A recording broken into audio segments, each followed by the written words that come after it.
combat searches, as you would call it, a search and rescue mission, ever attempted by the military.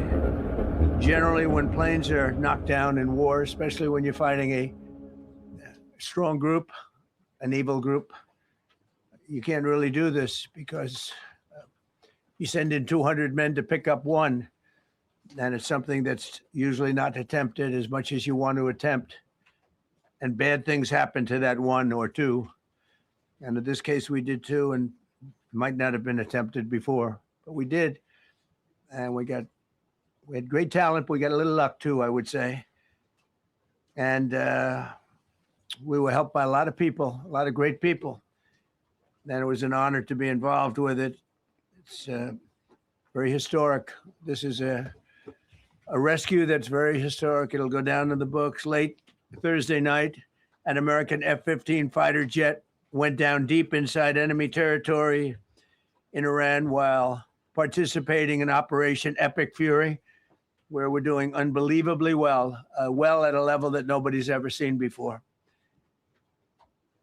The entire country can be taken out in one night, and that night might be tomorrow night.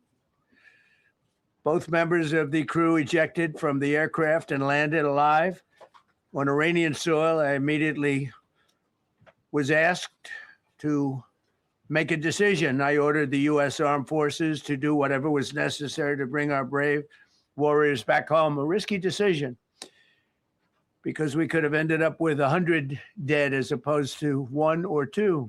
It's a hard decision to make. But in the United States military, we leave no American behind. We don't do it. Within hours, our armed forces deployed 21 military aircraft into hostile airspace, many flying at very low altitude, being shot by bullets. You bring rifles into play when you're going that low, but there are also certain advantages. And in broad daylight over Iran for 7 hours, at times facing very, very heavy enemy fire. We have a helicopter that's got a lot of bullets in it. It's amazing.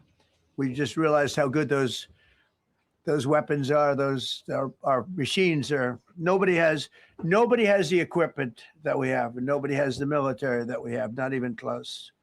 We're the most powerful military anywhere in the world by far. The flight crews and warfighters aboard those aircraft took extraordinary risks to rescue their fellow service members. This first wave of search and rescue forces successfully located the pilot of the F-15, and he was extracted from enemy territory by an HH-60 Jolly Green II helicopter. Fabulous machine as our warriors faced gunfire at very close range. It's amazing that when you look at the machinery, what happened, that nobody was even injured. Meanwhile, the second crew member, a weapons system officer, highly respected colonel, had landed a significant distance away from the pilot. When you're going at those speeds, even if you go out 2 or 3 seconds later, it's miles and miles away because you're going fast. He was injured quite badly and stranded in an area teeming with terrorists from the Islamic Revolutionary Guard Corps rough group, as well as besieged militia and local authorities. Many, on top of everything else, they told the communities actually within inside of Iran, the people of Iran, they were given a tremendous incentive to find this pilot. Despite the peril, the officer followed his training and climbed into the treacherous mountain terrain and started climbing toward a higher altitude, something they were trained to do in order to evade capture. They want to always go as far away from the site of the shoot down. You want to go as far away because they all head right to that site. You want to be as far away as you can. And he was injured, and he was an amazing, amazing thing. He scaled cliff faces, bleeding rather profusely, treated his own wounds, and contacted American forces to transmit his location. They have a very sophisticated beeper type apparatus that is on them at all times. And when they go out on these missions, they make sure they have lots of battery space and they're in good shape. And this one worked really well, amazingly, saved his life.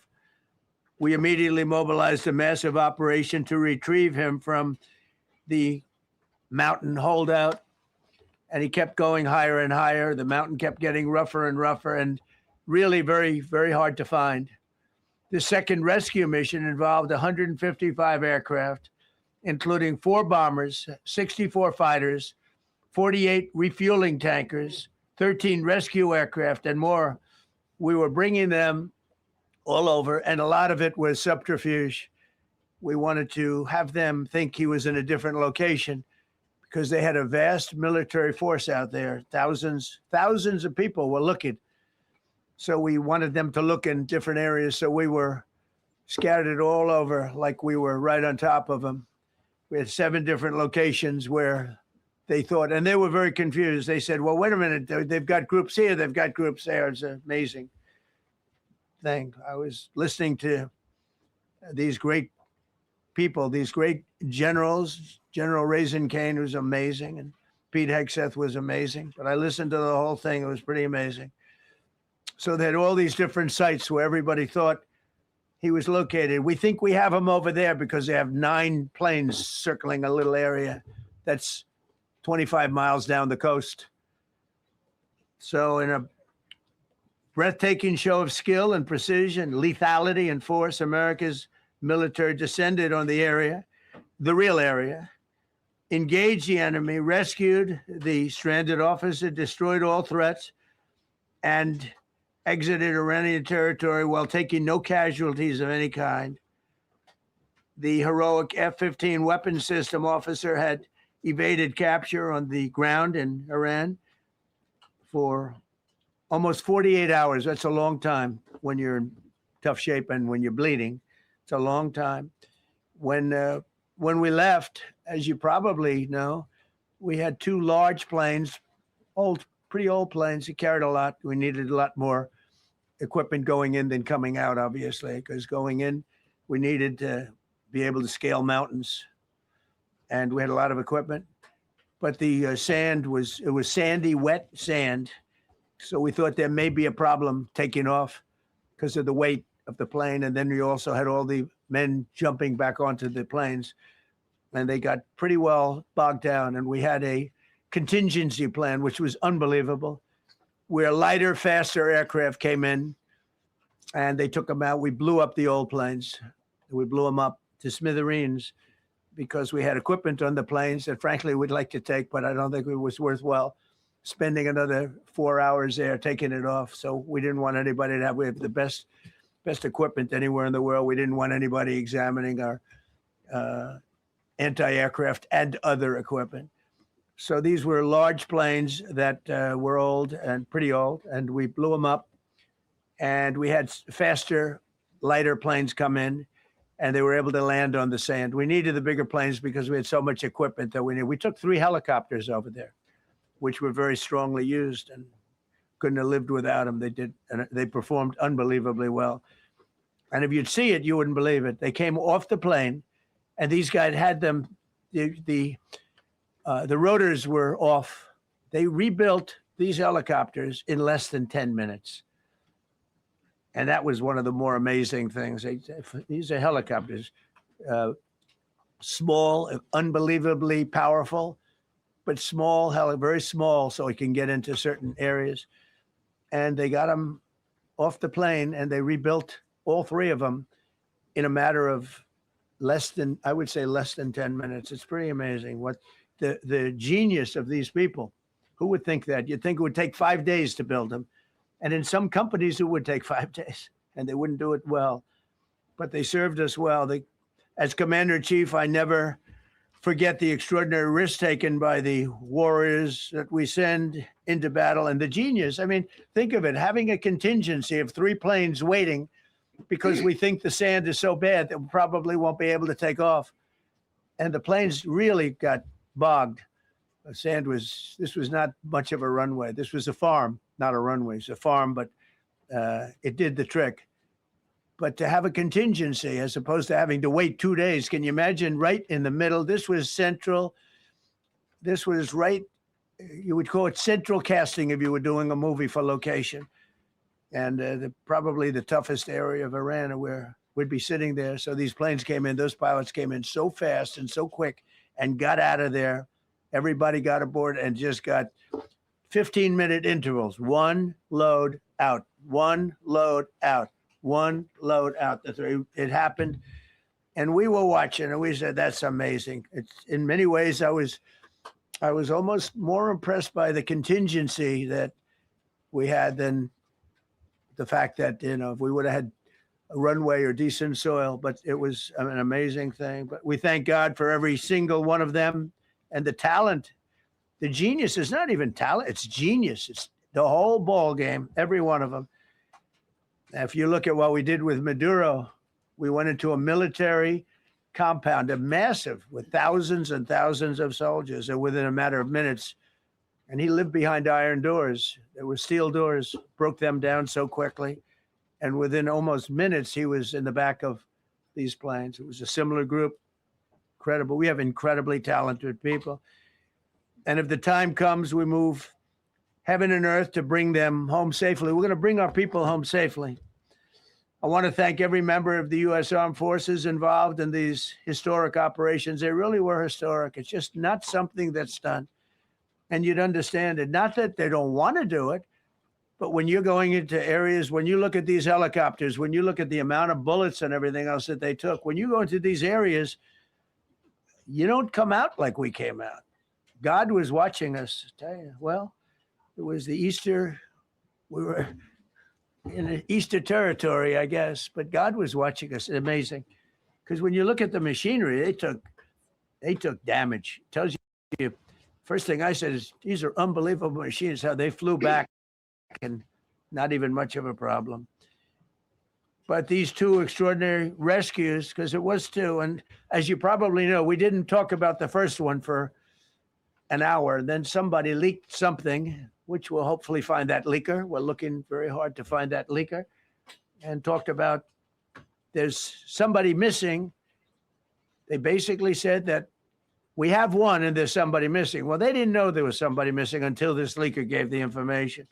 So whoever it was, we think we'll be able to find it out, because we're going to go to the media company that released it, and we're going to say, national security, give it up or go to jail. And we know who, and you know who we're talking about, because some things you can't do. Because when they did that, all of a sudden, the entire country of Iran knew that there was a pilot that was somewhere on their land that was fighting for his life. And it also made it much more difficult for the pilots and for the people going in to search for him. All of a sudden, they know that there's somebody out there. They see all these planes coming in. It became a much more difficult operation, because a leaker leaked that we have one, we've rescued one, but there's another one out there that we're trying to get. So actually, the country, Iran, put out a major notice, you all saw it, offering a very big award for anybody that captures the pilot. So in addition to a hostile, very talented, very good, very evil military, we had millions of people trying to get an award. So when you add that to it, but we have to find that leaker, because that's a sick person. Probably didn't realize the extent of how bad it was. I can't imagine that the person did, but we're going to find out. It's national security, and the person that did the story will go to jail if he doesn't say, and that doesn't last long. And I think everybody would understand it. They put this mission at great risk. They put that man at great risk, and they put the hundreds of people that went in looking for him, because everyone now knows that we're going in. Over the past 37 days, America's armed forces have carried out more than 10,000 combat flights over Iran, unheard of, striking more than 13,000 targets. The F-15 we lost last week was the first manned aircraft downed by the enemy in this entire operation, with thousands and thousands of flights. They got lucky. It was a lucky hit. eventually you get lucky. But we got lucky too because we got both of them back. But it's a record that is unparalleled in the history of military air operations. Nobody's ever seen anything like it. It's such an honor to be involved with it. We were up late at night, and then we were waiting for those contingent planes to come in, and we say, come on, let's go, get in, because they're waiting out on this farm without a runway, with wet, crummy soil, sand, mostly sand, wet sand, and it eats planes alive. And we're waiting, and we're saying, I hope that one can land and take off. And they came in like magic. Boom, boom, boom, one after another. It was like genius. So impressed by that. Because we were a little concerned. We said, boy, if they don't get in and get up fast, we're sitting in them. And that's called Iran Prime, right, General? That's where the whole bet is. And here we are sitting there waiting for a plane. But they came in so fast and so hard, and these guys knew exactly what to do. Let's go. Come on, get in. Let's go. Pwah. They came one right after another, not at the same time. They don't want to come at the same time. They had to come right after each other. They didn't have any room. There was barely any room to land. Tiny little patch of very wet earth and sand. So I'm so proud of the people that I have standing up here with me and many others that worked. I mean, so many. Steve Witkoff's over here. He's doing fantastically. Jared Kushner. But the people that are here, the job they did is amazing. And I think I'm going to introduce the head of the CIA, and he is a man he's central casting, okay? If we cast a movie, he's going to play the head of the CIA. He's one of the few.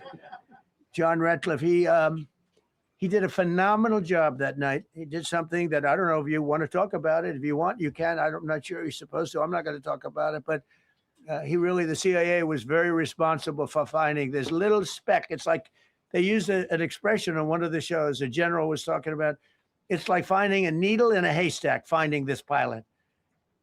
And the CIA was unbelievable. And you may, if you can, you'll talk. It might be classified, in which case I'd have to put him in jail if he talks about it. And I don't want to put him in jail. He doesn't deserve that. So, John, do you want to say a few words? Thank you. Thank you, Mr. President. It's a privilege to be here with you today to share what we can about this exceptional mission and to recognize the ingenuity and bravery of those who executed it, as well as the leadership and resolve of the president who ordered it.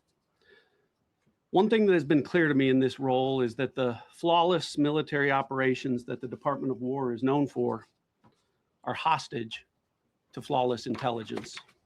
We saw that in the skies over Iran in Operation Midnight Hammer last summer. We witnessed it in Venezuela during Operation Absolute Resolve. We've seen it against the cartels in the Western Hemisphere, and we're seeing it every day in Operation Epic Fury, including this mission to rescue an aviator buried deep behind enemy lines. Because it is the unique tradition of the U.S. Armed Forces that we leave no man or woman behind, this was a no-fail mission. That was the spirit in which the president put us to work, and we were determined not to let him down or our airmen down. As an agency, the CIA possesses unique capabilities that only the president can deploy. Some of these capabilities fall under covert action authorities. And because covert means exactly that, I'm not going to be able to tell you everything that you want to know. At the president's direction, we deployed both human assets and exquisite technologies that no other intelligence service in the world possesses to a daunting challenge comparable to hunting for a single grain of sand in the middle of a desert. This was also a race against the clock, as it was critical that we locate the downed aviator as quickly as possible, while at the same time keeping our enemies misdirected. For that reason, in addition to the human and technical assets deployed by the president to find our airmen, CIA executed a deception campaign to confuse the Iranians who were desperately hunting for our airmen. On Saturday morning, we achieved our primary objective by finding and providing confirmation that one of America's best and bravest was alive and concealed in a mountain crevice, still invisible to the enemy, but not to the CIA. That confirmation was relayed by Secretary Hegseth to the president, and the operation quickly moved to the execution phase. Following the successful exfiltration on Saturday night, our intelligence reflects that the Iranians were embarrassed and ultimately humiliated by the success of this audacious rescue mission. When the president asked me to lead the CIA, he made it clear, get back to basics, no politics, no agendas, tackle the hardest problems, and execute the toughest missions. This president is about results. And now that's what his CIA is about too. The professionals at the agency and at the Department of War deserve immense credit for their flawless execution during this daring mission. Their skill, creativity, and courage are unmatched on the battlefield wherever they step. But none of that matters. And all of that is wasted without a president with the political courage to put them into action. Mr. President, I've had the privilege of seeing you act with political courage in the best interest of the United States up close on a daily basis, and I'm grateful that this successful mission has given the American people a window into that as well. The Secretary and Chairman will tell you that our service members' confidence is boosted by a Commander-in-Chief who has their back the same way they have yours. And I know that the confidence of CIA's officers is boosted by the knowledge that their work is informing a president who's not afraid to make the hardest decisions when the stakes are highest. And to the American people, your confidence should be boosted by knowing that the security of the nation is in the hands of a president who's willing to take on problems that have confounded both sides of the political aisle for nearly half a century. It is an honor to serve under a leader who just proved that you can believe him when he says, no matter what, we will leave no one behind. We will come for you. Thank you. Thank you.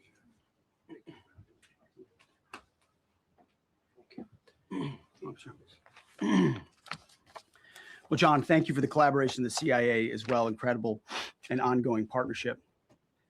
Ladies and gentlemen, fellow Americans, and especially the brave warriors in our armed forces, over this Easter weekend, the United States military has once again proved why we possess the greatest fighting force the world has ever known. In two extraordinary combat search and rescue operations deep inside enemy territory in Iran, our warriors executed missions of breathtaking skill, courage, and precision. When our warriors are unleashed, as this president has allowed them to be, they are unstoppable. When American airmen were down behind enemy lines, our forces and our president did not hesitate. Special operators supported by elite air crews and intelligence professionals moved swiftly and decisively into treacherous mountain terrain under the constant threat of Iranian forces closing in. Ultimately, it was an impotent Iranian threat.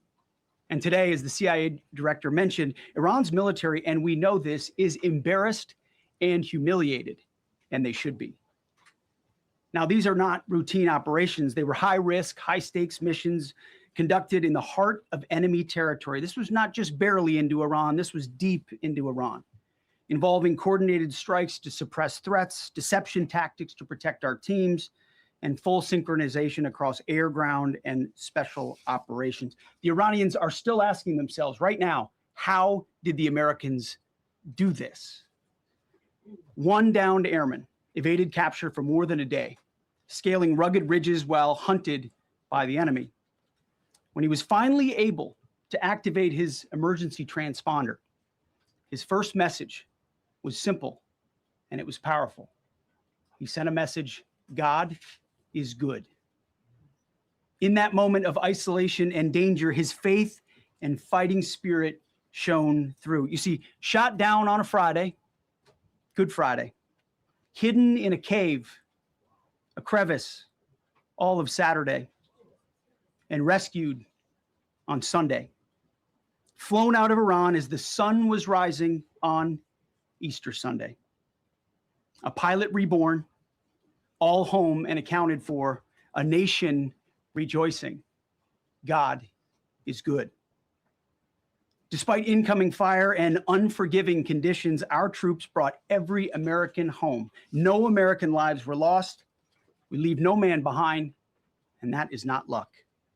It's the result of unmatched training, superior technology, an unbreakable warrior ethos, and sheer American grit. Our special operators, pilots, and support crews performed with near perfection under fire, and they were lethal. Just ask any Iranian soldier who dared attempt to get anywhere near that pilot before or during that mission. Death from above. Our troops turned a potential tragedy into a resounding demonstration of American resolve and capability. That's what excellence in uniform looks like. But make no mistake about it. None of this would have been possible without the courageous leadership and ironclad determination of President Donald J. Trump.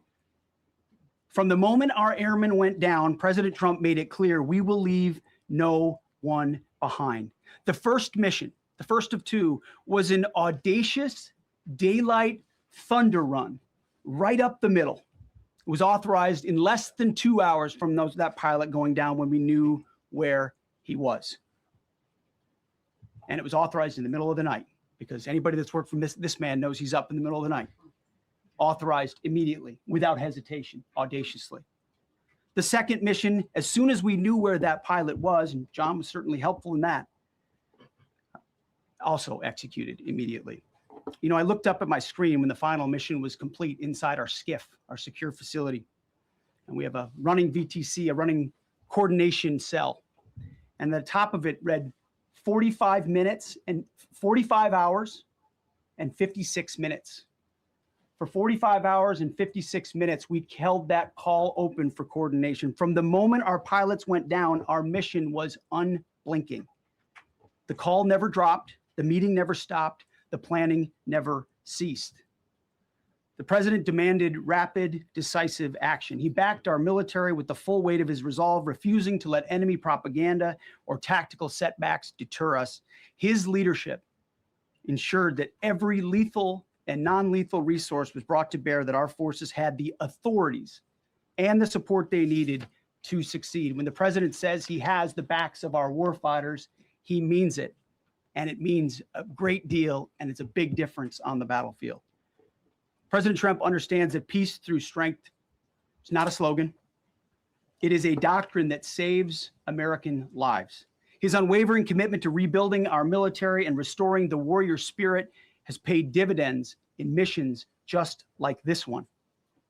Under his command, America projects power with confidence and brings our people home with victory. And that continues today, by the way. Per the president's direction, today will be the largest volume of strikes since day one of this operation. Tomorrow, even more than today. And then Iran has a choice. Choose wisely, because this president does not play around. You can ask Soleimani, you can ask Maduro, you can ask Khomeini. To those heroes who planned and executed these rescues, your nation stands in awe. I stand in awe. The chairman stands in awe. We all stand in awe of your professionalism and bravery. We serve for you. You embody the very best of America. To the rescued airmen and their families, welcome home. Your courage and endurance, the quiet declaration of faith amid the storm, inspires us all. God is good every day. And to our adversaries watching from Tehran, let this be a clear message. The United States military will go anywhere, at any time, to protect our own and complete the mission.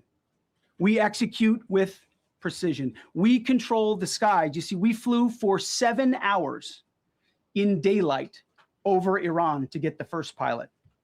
And we flew 7 hours in the middle of the night to get the second.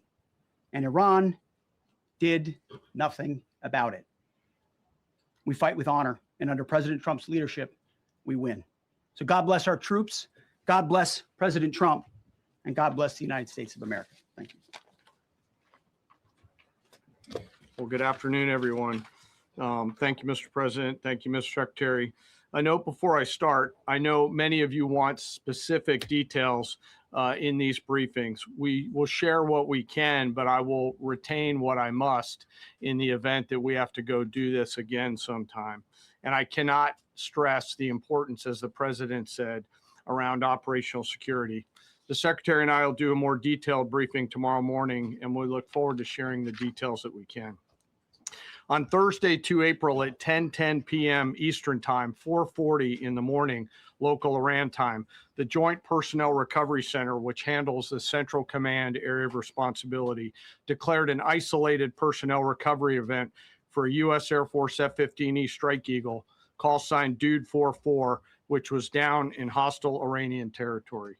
The pilot and weapons system officer had both safely ejected and were isolated behind enemy lines. Following confirmation of active rescue beacons and on the direction of the Secretary and by order of the President, a rescue operation was launched with the stated purpose of bringing both Americans home safely. As the Secretary said, several hours later on the morning, after positively locating the front seater, call sign Dude 44 Alpha, and aware of an aggressive ongoing search by the enemy, a U.S. Central Command plan was approved by the Secretary and the President. Shortly thereafter, a U.S. Air Force Combat Search and Rescue Task Force comprised of A-10 Warthogs in their Sandy role, and I'll describe what that is in a minute, HC-130 Combat King 2s, HH-60 Jolly Green 2 helicopters, and Air Force Special Warfare Airmen, a package comprised of combat rescue officers and pararescueman operators, audaciously penetrated enemy territory in broad daylight to find, fix, and recover Dude 44 Alpha from behind enemy lines.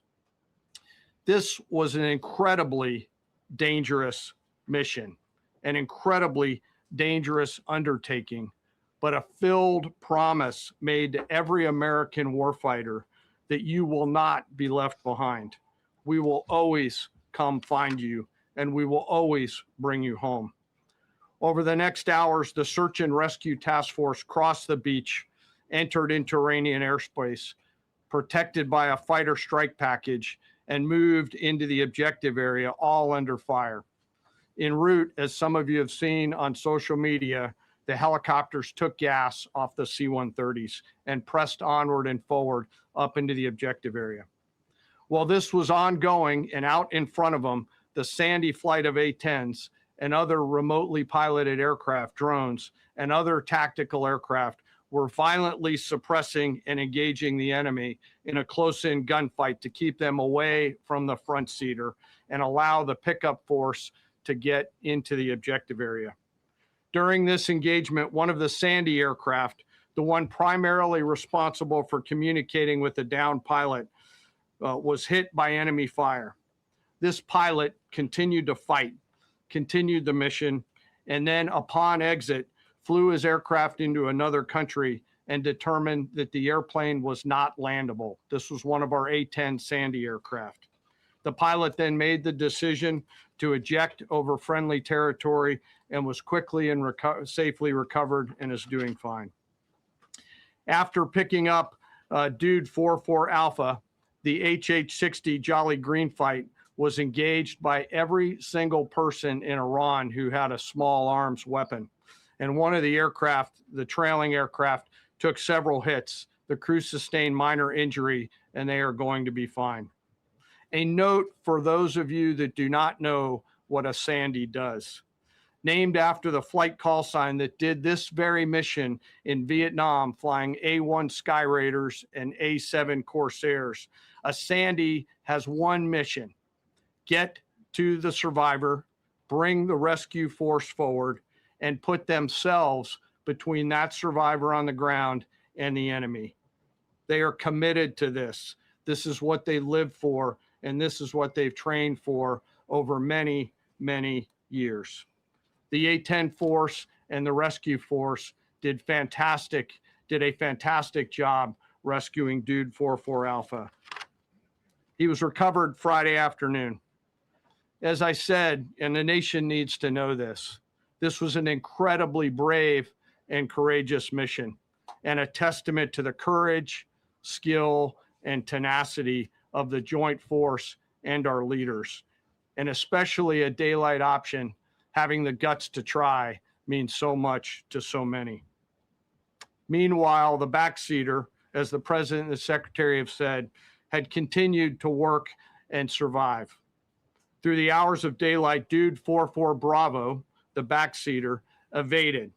Using every means available, the efforts of the United States military, the Central Intelligence Agency, and others were attempting to find and locate with precision Dude 44 Bravo, the backseater.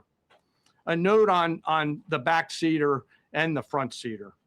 The single most important contributor to a successful rescue operation is the spirit of attack inside the heart of that downed aviator. Their will to survive, their will to evade, their will to recover is everything. In this case, the backseater's absolute commitment to surviving made much of our efforts possible. On Saturday, 4 April, after establishing positive communications with the backseater, we learned, as the President said, that he was injured and actively evading enemy forces. And thanks to our interagency partners, we were able to get eyes on his location and positively ID him. Throughout this entire time, the enemy force continued to search for 44 Bravo, and the Joint Force continued to strike them over and over and over again. Fighting off marginal weather in Iran and the enemy's search for a second time on Saturday, at the recommendation of the CENTCOM commander and at the approval of the Secretary and the President, we launched a rescue task force to recover Dude 44 Bravo.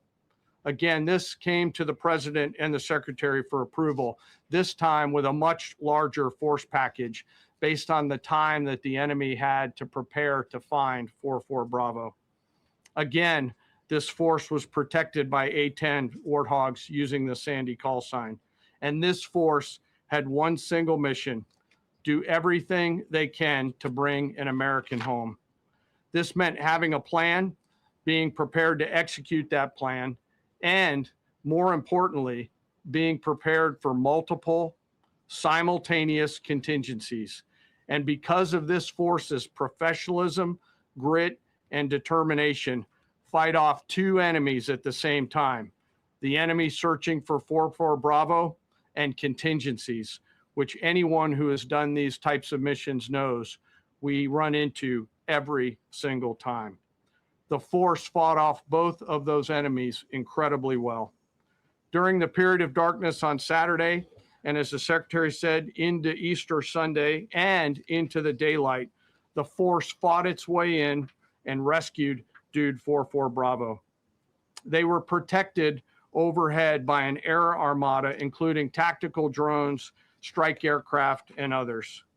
The force fought through multiple simultaneous contingencies, something no other nation, no other military can do, and safely returned Dude 44 Bravo, the backseater, home, and all other Americans home as well.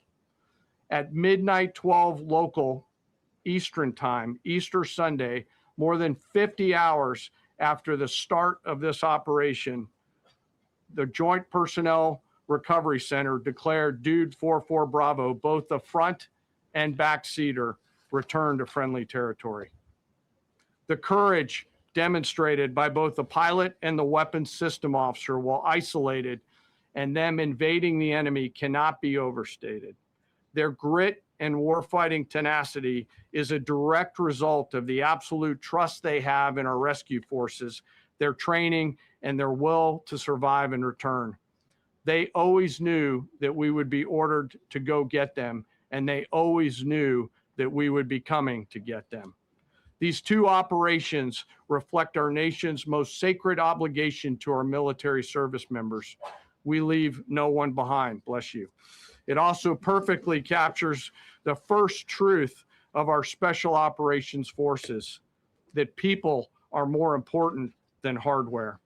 That is the standard we live by, and the rescue forces that execute these missions operate under a clear motto: these things we do that others may live.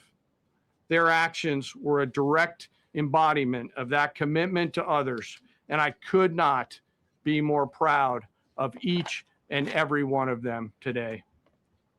As the Secretary said to our enemies, this operation serves as a clear reminder of the capability and will of America's joint force.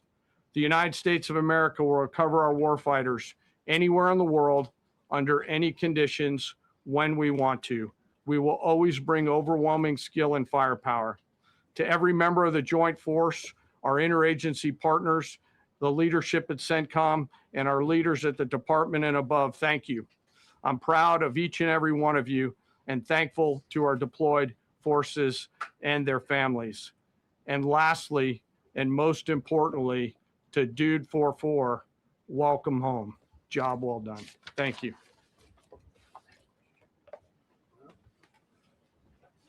Pretty amazing, pretty amazing. And these two gentlemen have been, from day one, they've been perfecto. You know, I got to know General Kane in my first term because he was able to take out ISIS in 4 weeks instead of the 4-year projection that was given to me by other much lesser generals. I said, you know, if I ever do this again, that's going to be the head of my Joint Chiefs of Staff. And we worked it that way, didn't we? It's amazing. He took out ISIS. We defeated ISIS in 4 weeks. I was told it would take 4 years. I flew to Iraq to find out with the greatest equipment in the world, why would it take 4 years? And he told me, sir, it won't. It'll take 4 weeks and you'll have time left over. And that's exactly what happened. So he's great. And Pete, all I can say is that he was treated very unfairly. And now those same people that treated him unfairly, that fought against him, they called me up saying, what a great choice he was. I said, well, what happened during his nomination? What happened to you? I'm telling you, people that were not for him, senators, friends of mine, sir, I don't think you're doing the right thing. Now they're calling me up. What a choice. These two guys are fantastic. And John Ratcliffe was incredible. It was actually their genius that called us from, he was 40 miles away. And he said, you know, we're seeing something moving up in the mountain. This is at night. And they kept the camera on him for 45 minutes. It wasn't moving. And they said, you know, probably wrong, but we're seeing something moving. This is a vast mountain, vast, thick, with bushes, trees. He said, we see something moving 40 miles away. It was the head of a human being. I'm telling you, it's moving. And then all of a sudden, 45 minutes later, he moved a lot. Stood up. And they said, we have him. And that was really the beginning of something incredible. We had an idea where he was, but not specifically. And it's a big mountain. So I want to thank the CIA, too. I don't think they get enough credit for the great job they've done. Yes, please. Thank you very much, Mr. President, for this great opportunity. Country, it has super army. You make a difference, Mr. President. Thank you for your greatest leadership. Thank you. I have 2 quick questions, Mr. President. What was your reaction when you learned that Kurdistan region had resumed exporting oil to the international market with your support as United States of America? Well, I expected that. We've gotten along with the Kurds for a long time, so I expected that. Another question, what would be your reaction if the Iranian people rise up against their regime during a ceasefire, Mr. President? Well, they should do it. But again, the consequences are great. I mean, they were told you, if you protest, you will be shot immediately. You saw what happened to the young wrestler. He was a great champion, by the way. He was a great wrestler, one of the top in the world. And he and his 2 friends were hung. And all they did was say a little bit about liberty. They wanted liberty, and they were violently executed. but the number is up to probably 45,000 people were killed. So, when somebody stays in a house, when they know if they walk out of the house to protest, they'll be immediately shot and killed. And they issued that, that was publicly issued. It's not a secret. That's why so many people say, oh, well, why are you doing this way? We can't let Iran have a nuclear weapon. We got regime change. We do. We're dealing with a much different regime than before. We're dealing with different people. They're smarter. I think they're sharper and far less radical. We have regime change, but we didn't do this for regime change. We did it for the fact, and my view is very simple. I saw somebody said, oh, he doesn't have a plan. I have the best plan of all, but I'm not going to tell you what my plan is. They want me to say, here's my plan. We're going to attack at 9:47 in the morning, and then we're going to do this, and then we're going to, and if you don't do that, they say, I have a plan. These people know what the plan is. Everybody here knows what the plan is, but it's very unfair to say, because I don't mind being insulted. I've been insulted for many years by the fake news, but you can't. It's so bad for the people that are so you just saw two great, and John Ratcliffe, three unbelievable people. They have a plan. Every single thing has been thought out by all of us. But I can't reveal the plan to the media. So, but we're just thrilled by the success of this operation. Yes, please. Thank you, Mr. President. You said Iranians would be mad if you stopped these attacks, but why would they want you to blow up their infrastructure, to cut off their power? Wouldn't that be punishing Iranians for the actions of the regime? They would be willing to, and it's suffering. They would be willing to suffer that in order to have freedom. The Iranians we've had numerous intercepts. Please keep bombing. Bombs that are dropping near their homes. Please keep bombing. Do it. And these are people that are living where the bombs are exploding. And when we leave and we're not hitting those areas, they're saying, please come back, come back, come back. These are the people. I don't know what they do. All I can tell you is they want freedom. They have lived in a world that you know nothing about. It's a violent, horrible world where if you protest, you are shot. Remember the great woman protests where they had 400,000, 500,000 women, and they were all enthused and they were going to protest, and everybody said, oh, the regime's going to come to an end. And then all of a sudden, boom, boom, 5, 6 different areas.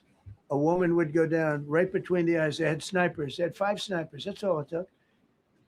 And those 400,000 or 500,000 women said, oh my God, what's that? Oh, look over there. What's that? A woman shot right between the eyes. And after 5 or 6 of them go down, then you start hearing the purr through the vast number of people. And then they said, oh my God, who would do that? And they're incredible people, but they've lived so horribly. They've lived so horribly. Iran was a great country if you go back 25 years ago or so.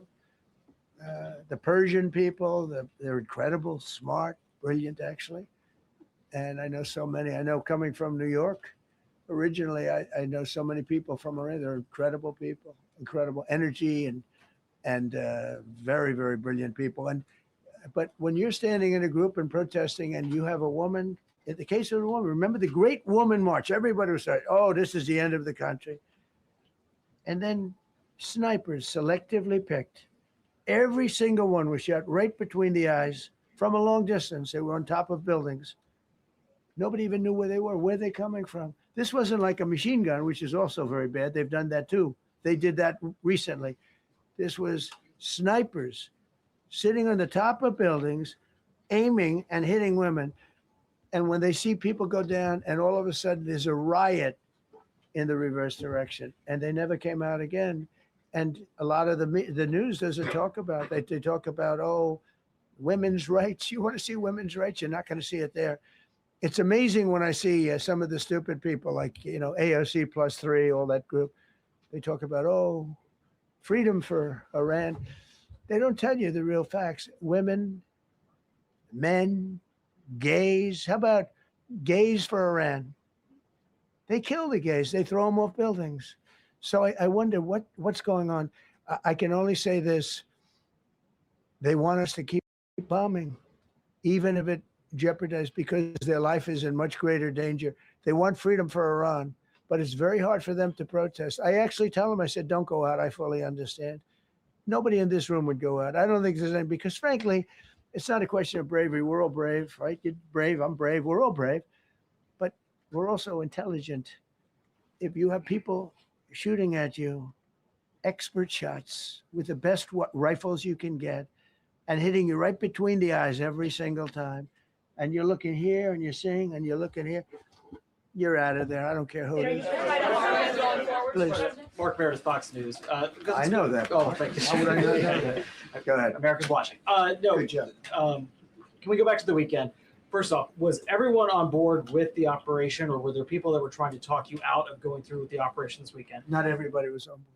Somebody else within No, you? there was military people, very professional, that preferred not doing it. These two were totally on board, which was very important. They weren't, I would have had a little difficulty. But no, there were military people that said, you just don't do this. You don't go into the heart of a very powerful military. You know, this is, hey, you have countries and countries. You have some countries where military is not their strong suit. This whole thing is militarized like nobody's ever seen before. Half the people are wearing uniforms. And we had people within the military. Usually it's not done. That's one of the reasons, I was surprised. Somebody said it's the only time it's ever been done. I said, that's not possible, but it is possible, because you're going into hundreds of thousands of soldiers along the path. I mean, look at some of the helicopters, how they got hit. So yeah, there were people within the military that said it's a wise, and don't forget, how many men did you send altogether, approximately, for the operation? I'd love to keep that a secret. Okay, well, we are. But I will tell you, the number, I'll keep it a secret, but it was hundreds and hundreds of these people. That's pretty good. Is he central casting? But hundreds of people went into this journey. Hundreds of people could have been killed. Forget about the equipment, a lot of equipment, nobody cares. Hundreds of people could have been killed. So we had people that were within the military that said this is not a wise, and I understood that, but I decided to do it. Was there a point that that you were thinking there's too much on the line, and somebody was saying maybe we abort this now and wait? I mean, given the resource, like the general said, it seemed like there was so much on the line here. You must have been thinking, Well, this could have completely changed. So next the 3 first years. one, which was in many ways as dangerous as the second, I guess it gets, because we're flying over daylight. We're the best at the world at night. We have goggles that we have goggles. I've tried them. They're unbelievable. I see better with the goggles at night than I see without them during daylight. I mean, daylight today, we have a beautiful day. You see just as well with goggles. In many ways, it's enhanced. So we have the best in the world. So it's much safer for us to do it at night, whereas other people, no other country has that capability. They don't have that particular piece of equipment like we do.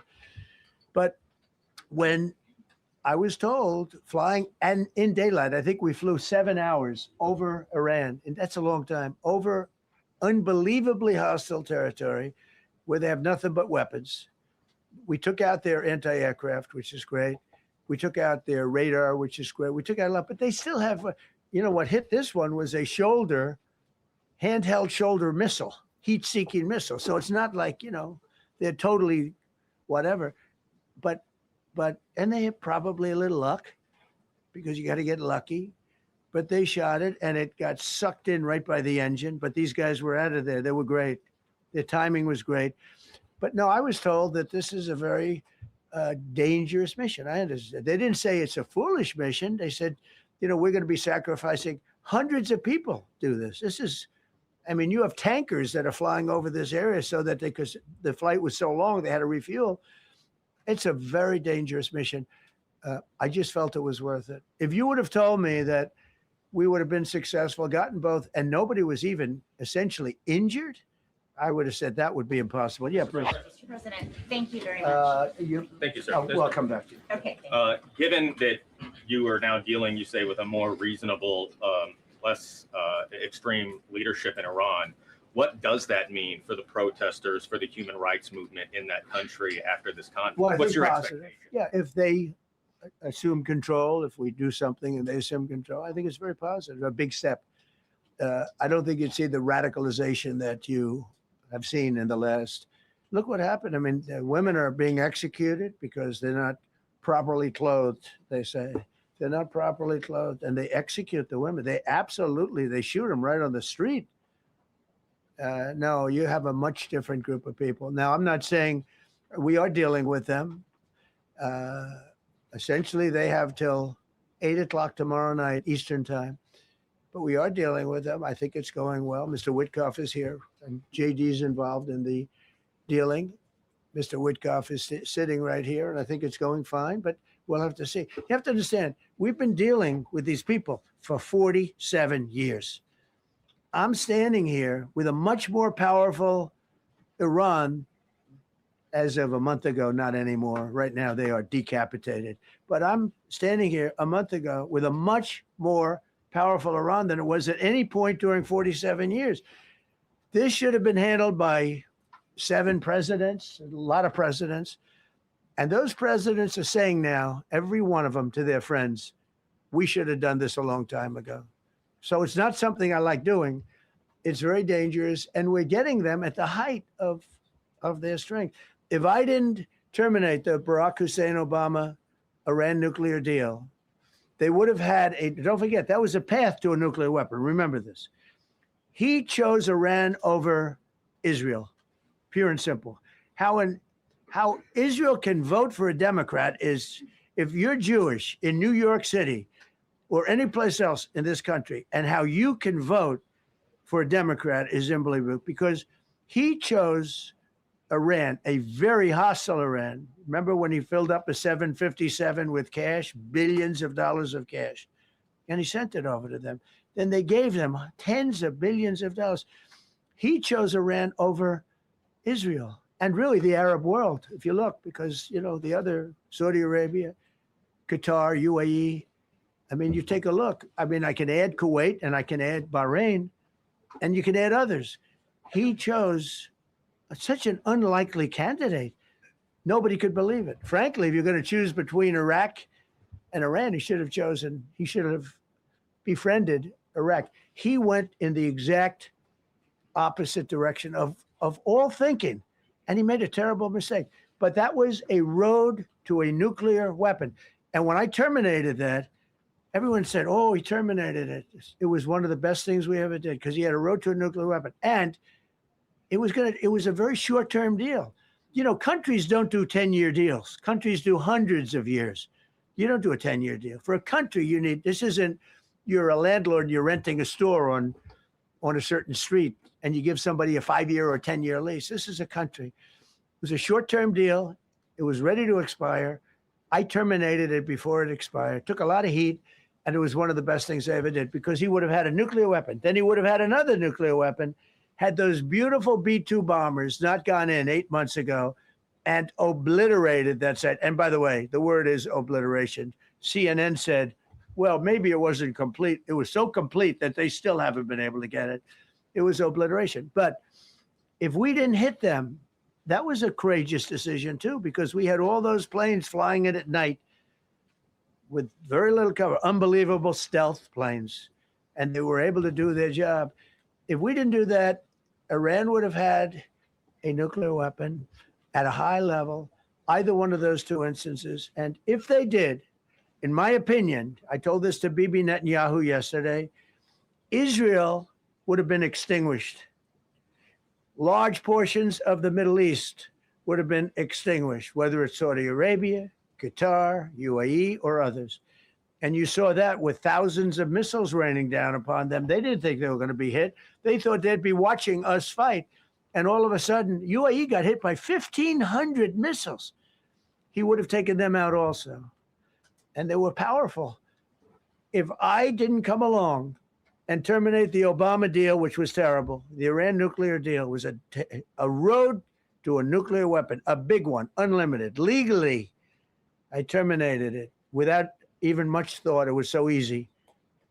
I terminated that. And then the B-2 bombers. And I did one other thing. I had killed Qasem Soleimani, who was an evil genius And the reason I did it, I heard he was going to knock out 5 of our military bases. And had he lived, I believe we would be fighting perhaps a different Iran right now, because he's never been replaced, you know. And I did one other, but this one was not picked up. Osama bin Laden. If you read my book, I said you got to take him out 1 year before the World Trade Center came down. So I wish you'd read the book. But you, as a president, to be a good president, I believe you have to have good instincts. And a lot of this is instinct. Yeah, please. Thank you so much for taking my question, Mr. President. Yeah, go ahead, President, please. last week you suggested that Europe should take the lead on reopening the Strait of Hormuz. Has circumstances changed now that you're issuing a direct 48-hour ultimatum? And secondly, would a new ceasefire include Israel, or would it just be between Iran I can't and talk US? about ceasefire, but I can tell you that we have a active, willing participant on the other side. They would like to be able to make a deal. I can't say any more than that. But they'd like to do it. Mr. President, Thank you so much. You've listed the goals. Excuse me. Please go ahead. You've listed Thank the you, Mr. goals of President. Who you with? Who you with? My name is Diar Kurd. I'm with the largest Kurdish media outlet, Huda Media Network. It's based in Iran. Go ahead. Mr. President, you said before that you don't want the Kurdish forces to enter Iran and be harmed. Do you still want them to stay away? Or what role do you expect them to play now? I'd rather have them stay away.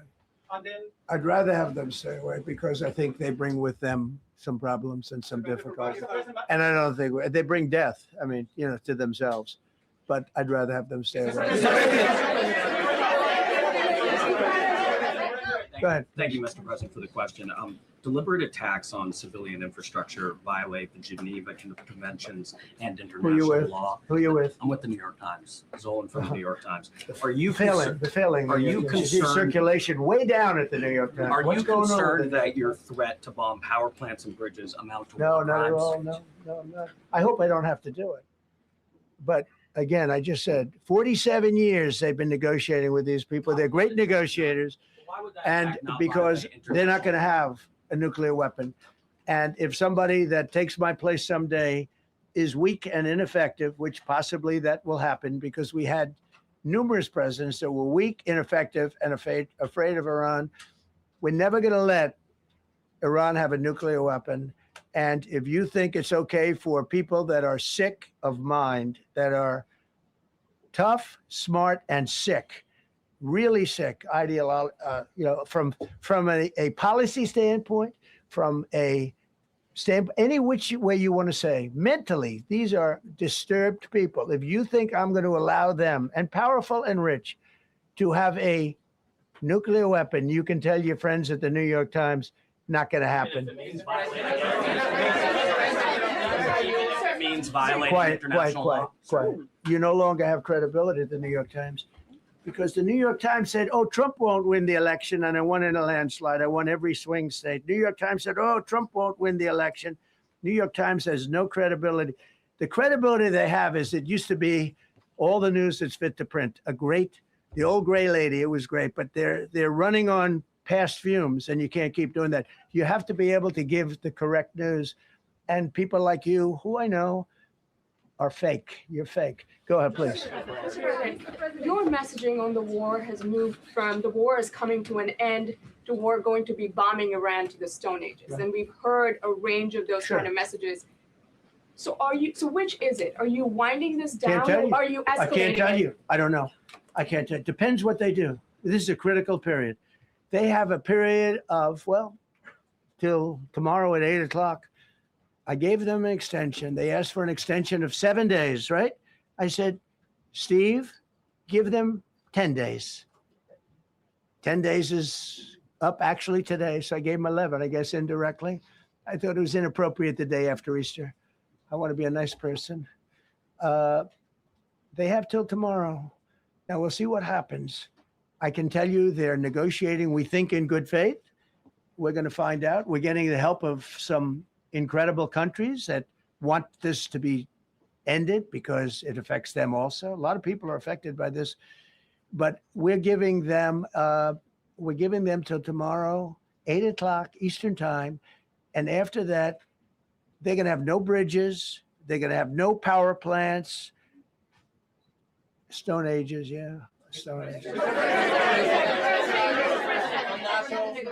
CNN fake news. Are you willing to make a deal that does not include reopening the Strait of Hormuz, or is that now a top priority? I would say it's a very big priority because, see, that's one thing that's a little different than other things. We can bomb the hell out of them. We can knock them out for a loop. But to close the strait, all you need is one terrorist that somehow has a truck loaded with, because you can carry them in trucks, large trucks, a water mine, drop them in the water. And now you tell people that own ships that cost $1 billion to don't worry about the mine. You can do that even just by saying we put mines in the water. So it's not like the rest. We can knock out their military. We already have. We've knocked out their Navy. We've knocked out their Air Force completely. We've knocked out 158 ships in 3 days. We've knocked out even their mine droppers. They don't have any mine droppers anymore, but they put them on other boats and they could drop them. I'm not even sure they have any mines there, by the way. I'm not sure. I'm personally, they say there might be 8. I don't know. I think there might be none because they're very good bullshit artists. That's why for 47 years they've been bullshitting other presidents and they haven't done the job. And people are living in hell. You live in that country, they're living in hell. No, I think that 47 years of this stuff is long enough. They're at the weakest point they've ever been. They have no Navy, they have no Air Force, they have no anti-aircraft weaponry, they have no radar, they have no communication. In fact, the biggest problem we have in our negotiation is that they can't communicate. I said to Steve, what are they saying? Sir, they can't communicate. They have no method of communication. So we're communicating like they used to communicate 2,000 years ago with children, bringing a note back and forth. They have no communication. But all I want to see is I want to have a safe world. And you're not going to have a safe world. Israel will be gone. The Middle East will be gone. And then they're coming for Europe. And I have to tell you, I'm very disappointed in NATO. Very. I think that NATO, I think it's a mark on NATO that will never disappear in my mind. You know, they're coming to see me on Wednesday. They're going to say, oh, we'll do this, we'll do that. Now they all of a sudden want to send things, you know. But they said it loud and clear at the beginning when I spoke to UK of all. I would have said they would have been the first because they're the oldest. And I say, yeah, I'd love to have a little help. He said, no, sir, we'd rather wait till you win. I said, I don't need help after we win. They have 2 old broken aircraft carriers, barely work. I said, I guess we can use them. Who the hell knows? I called the general. He didn't even want them. He said, we don't really need them. We got the SS Abraham Lincoln, sir. We don't need them. You know, we have, in terms of technology, we had one day 101 missiles going at 2,700 miles an hour aimed at the Abraham Lincoln. 101 missiles. Out of 101 missiles, 101 missiles were shot down. Unbelievable technology. 10 years ago, 5 years ago, I don't know if that would have been possible, but 10 years ago, that wouldn't have been possible. 101 missiles heading to a ship that's not that far off the coast. And out of the 101 missiles, we shot down all 101. We have weaponry. The Patriots are unbelievable. We have weaponry that's unbelievable. Yeah. Just to clarify. Go ahead, please. Yes. Thank you, Mr. President. You said earlier today during the egg roll that you would like to take Iran's oil, but Americans want U.S. forces home. Correct. What's that trade-off? If I had my Does it choice, take too much time? yeah, because I'm a businessman first. With Venezuela, as you know, the war was over in about 45 minutes. And we have great people running Venezuela, very good people. I mean, the relationship is good. And we are a partner with Venezuela. And we've taken hundreds of millions of barrels, hundreds of millions. Over 100 million barrels already is in Houston, refined and out.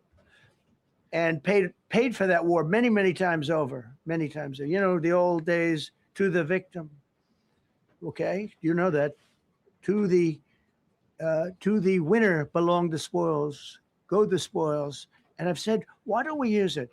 To the victor go the spoils. And we don't have that. We haven't had that in this country probably in 100 years, because even the Second World War, you look at the Second World War, we didn't have it with the Second World. We helped rebuild all those countries. We rebuilt Germany. How about Germany telling us that, well, it's not their war. We had nothing to do with it. They wanted me to go and tell them everything I was doing. We didn't know anything about it. Well, if I would have told them, they would have leaked it, and we wouldn't have been nearly as successful, possibly, right? But to the victor belong the spoils. So we haven't heard that in, I think, maybe hundreds of years. Now with Venezuela, and we, just so you understand, the people of Venezuela, they say if I ran for president of Venezuela, I'm polling higher than anybody has ever polled in Venezuela. So after I'm finished with this, I can go to Venezuela. I will quickly learn Spanish. It won't take too long. I'm good at language.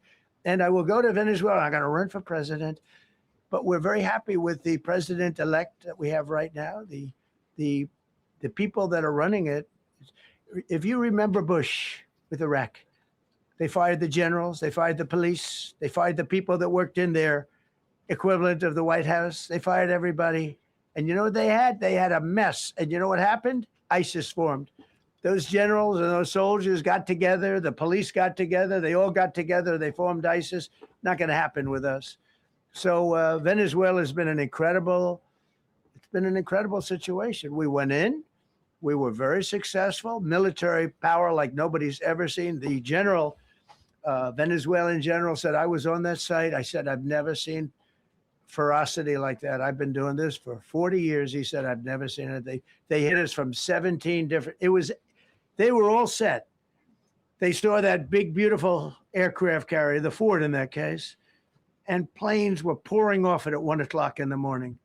So typically when you see that late at night, you know, you could be in trouble, right? And we were all ready. They had their equipment. It was Russian, and they had Chinese equipment. It was all set. They were going to give us a fight. He said, and then they came, and they came at speeds like we've never seen. And they came at 17 different angles. The general and his people, that was a lot of angles. They hit him from every angle. He said, we knew it was over in 3 minutes. We were waiting for them. Their equipment didn't work. And there's a reason it didn't work. Someday we'll explain that to people. They pressed the button, nothing happened. They pressed it again and again, nothing happened. And he said, we knew this whole thing was over in 3 minutes. We've never seen any, he used the word ferocity. The ferocity of these planes from 17 different angles, and it was over. They went inside. And remember, that was on a military base with thousands of soldiers. And those soldiers looked and they said, get the hell out of here. Thousands. We didn't have thousands. We had like 200 people. So we have a great military. And I'll tell you what, somehow this rescue captured the world's attention, more so than normally. You're talking about 2 people. But this rescue captured the world's attention. But we did it in Venezuela. That was amazing. And now we have a very bad man in prison and going to trial. I mean, he released, aside from the drugs, which he was terrible, Maduro released hundreds of thousands of people from jails into our country. Drug dealers, murderers, the worst people in the world were released into our country because we had a stupid president who probably didn't know. And we had a border czar who never went to the border and never once called our great border patrol agents, right? Not once, Kamala. She never called the border patrol. She never said, how we doing? I used to call the border patrol guys every day. You can ask them, Paul, ask any one of them. Brandon, ask them all the time. How are we doing? How are we doing? And we now, I'm proud to say, have a totally sealed border. 9 months, nobody is coming through our border. And nobody even tries because they know they're not going to get through. So we don't have caravans anymore. So maybe 1 or 2 more and we'll be done. Mr. President, are you allowed to, or are you willing to end this conflict with Iran charging tolls for passage through the strait? Us charging tolls? Iran. What about us charging tolls? Is that something you're considering? I'd rather do that than let them have them, right? Why shouldn't we? We're the winner. We won, okay? They are militarily defeated.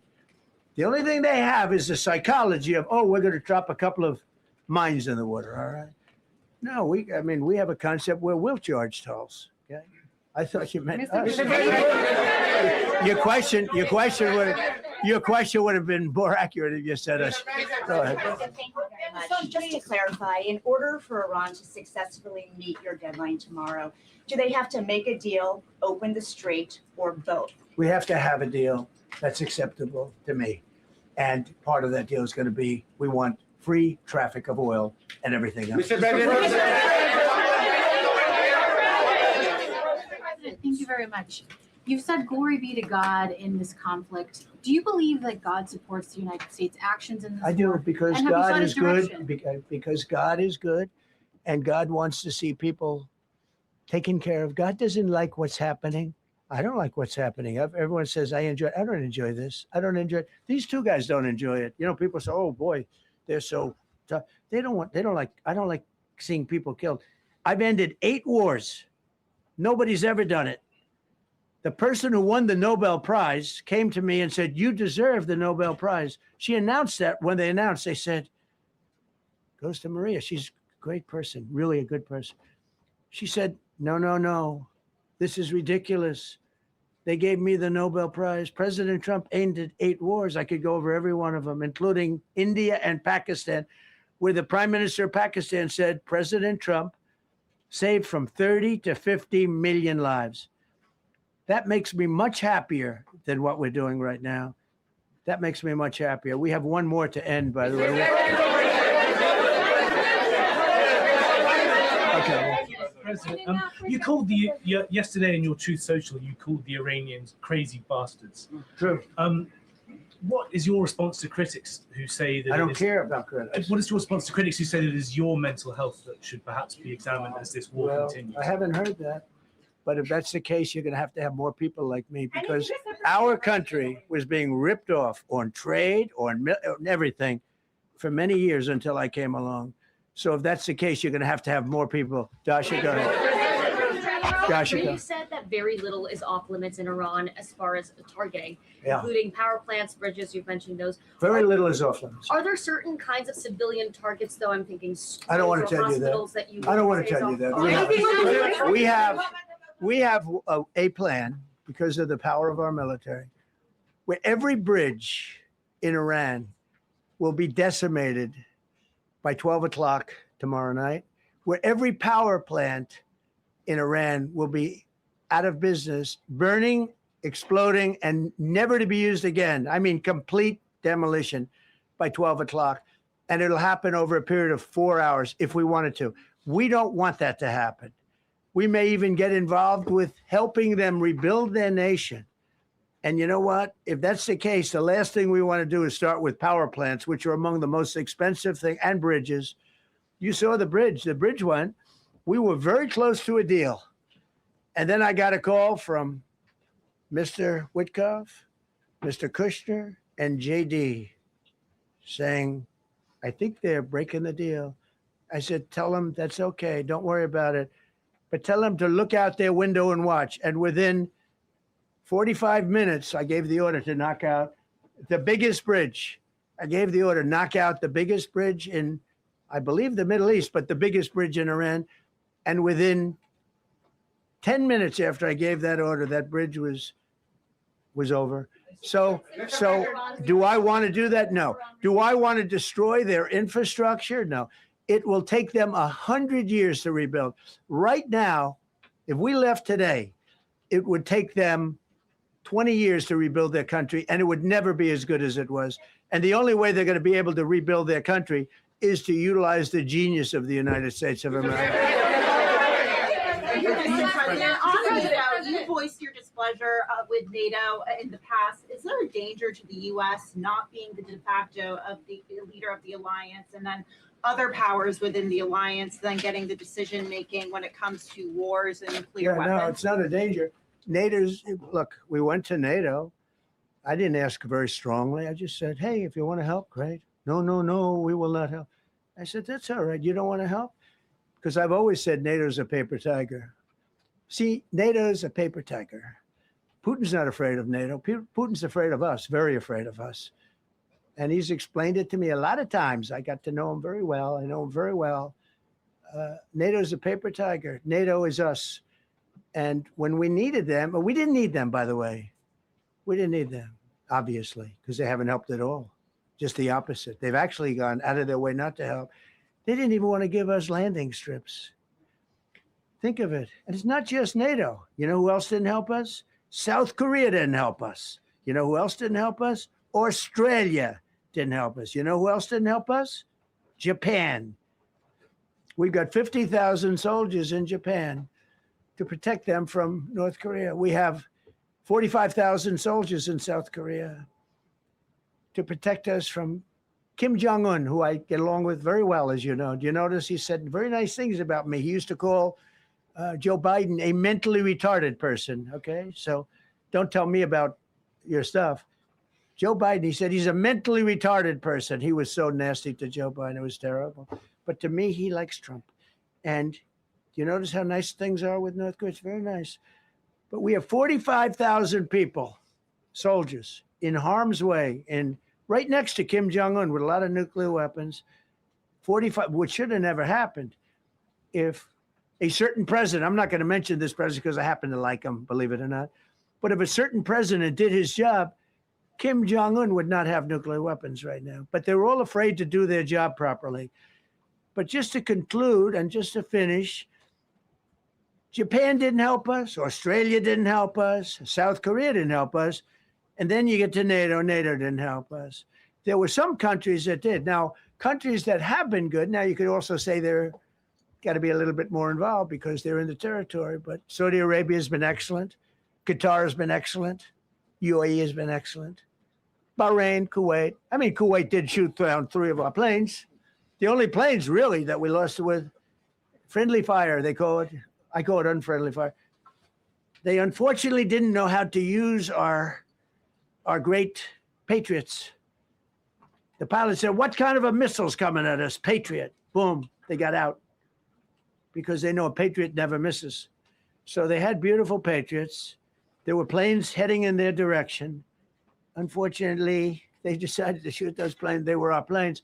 So, no, NATO is a paper tiger. Now, he's coming to see me on Wednesday, as you know. He's a wonderful guy. Secretary General is great. And Mark Rutte, he's a great person, but he's got, and you know, it all began with, if you want to know the truth, Greenland. We want Greenland. They don't want to give it to us. And I said, bye-bye. Okay, thank you very much, everybody. Thank you.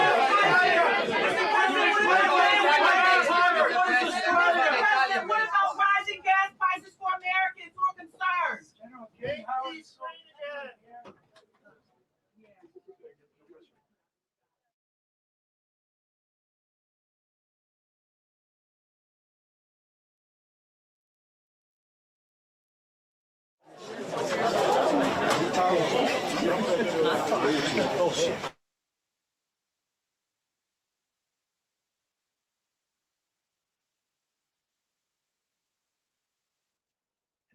Now you can hear me. I apologize for that.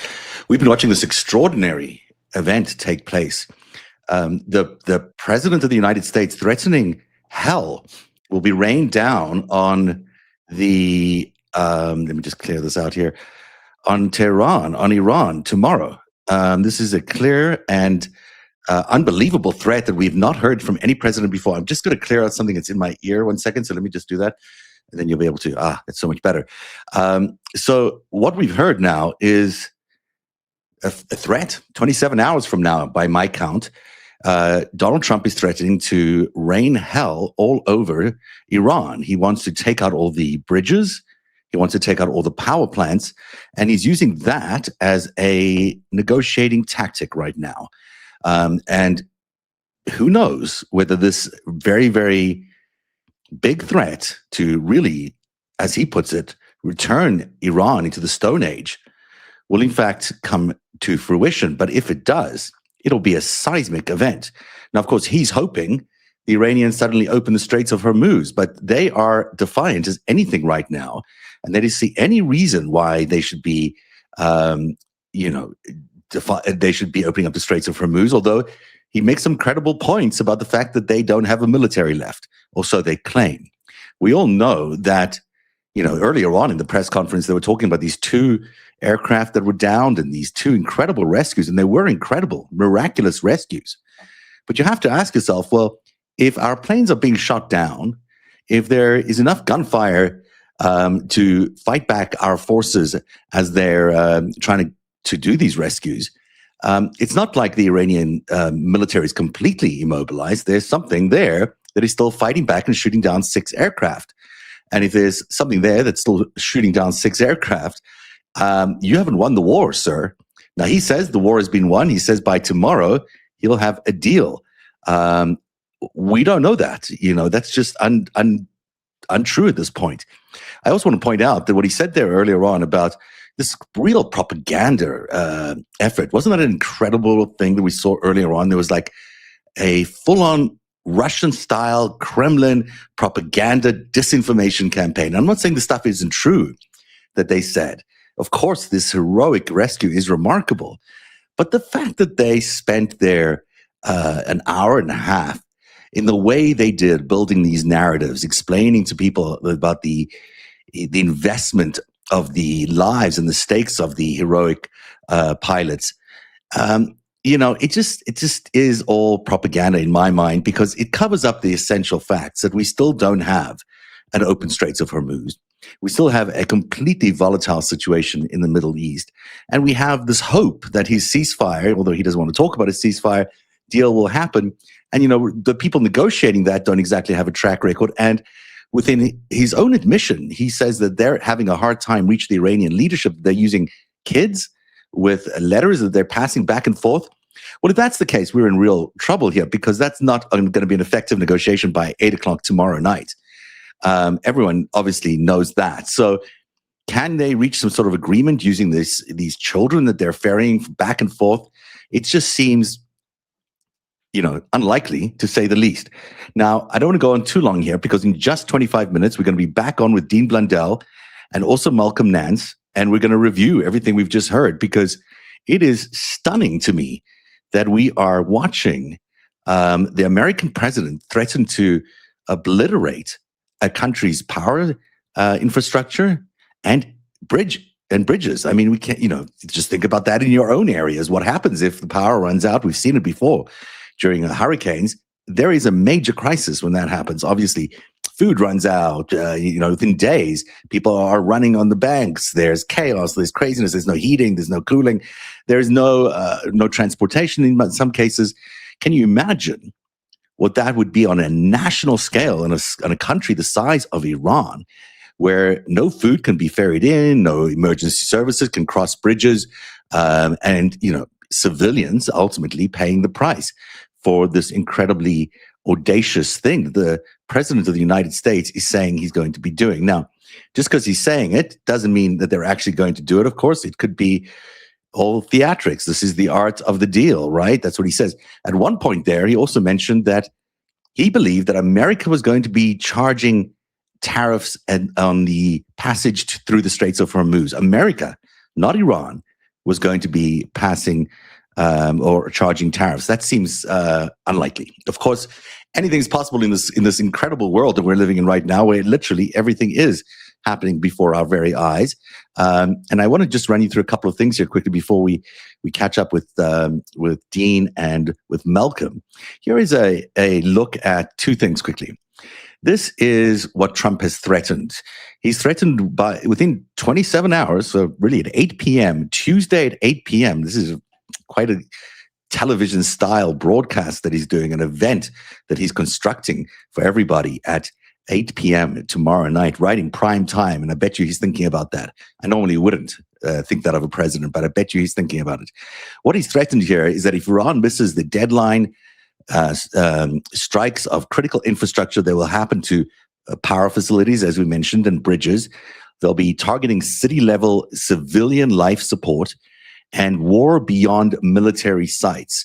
I'm not quite sure what that means, war beyond military sites, except to say civilian targets. Now, those are war crimes we're talking about, but the president of the United States may choose to do that. Iran's response up until now has been, this is before the press conference. Things may have changed during the press conference. Who knows? We'll need a carrier pigeon or something to find out. They have a defiant stand. Top officials are publicly pushing back. Tehran says the strait stays closed until compensated for war damages. They still want compensation for all the damages. They feel like they've won the war. So it really is a real game of optics here and propaganda. But clearly, there are still something. There's still something shooting planes out of the sky, American planes out of the sky. So to say that they're obliterated is probably untrue.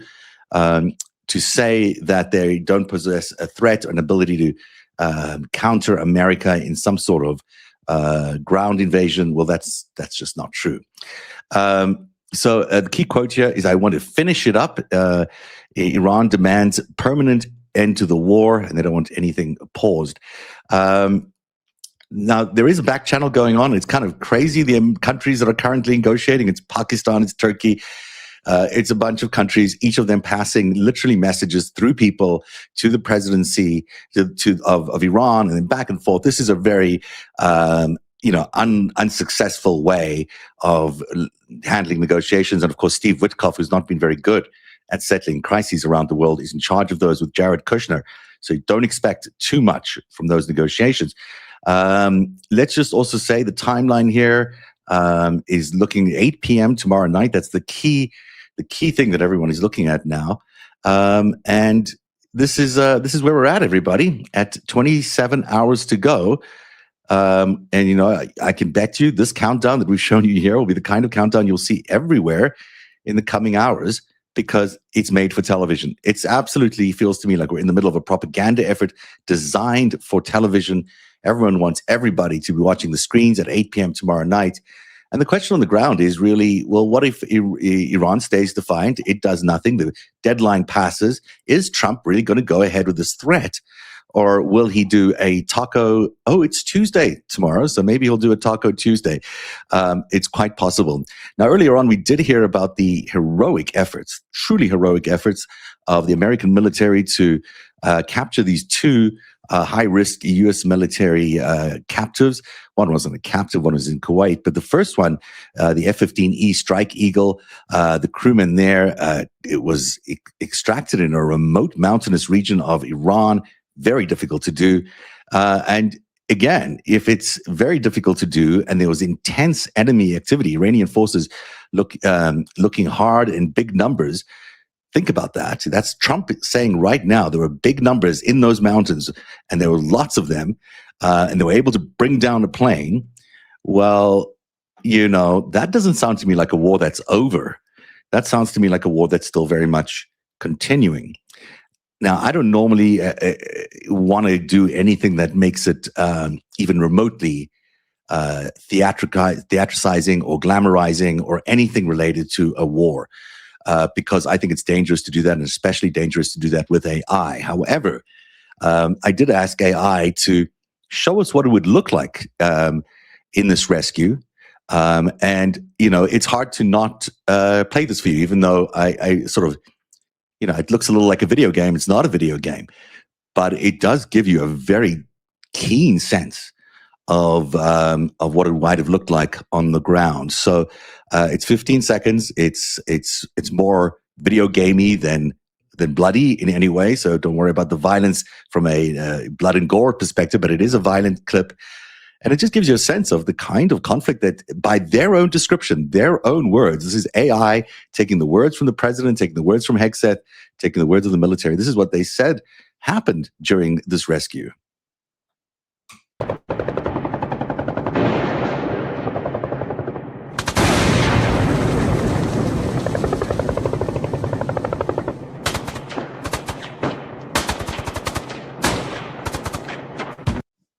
So out of a remote mountainside in Iran, this very brave moment as this crewman is brought to safety and back home. And it's really remarkable. I mean, there's nothing you can say about the American military. It's always very impressive when they do one of these.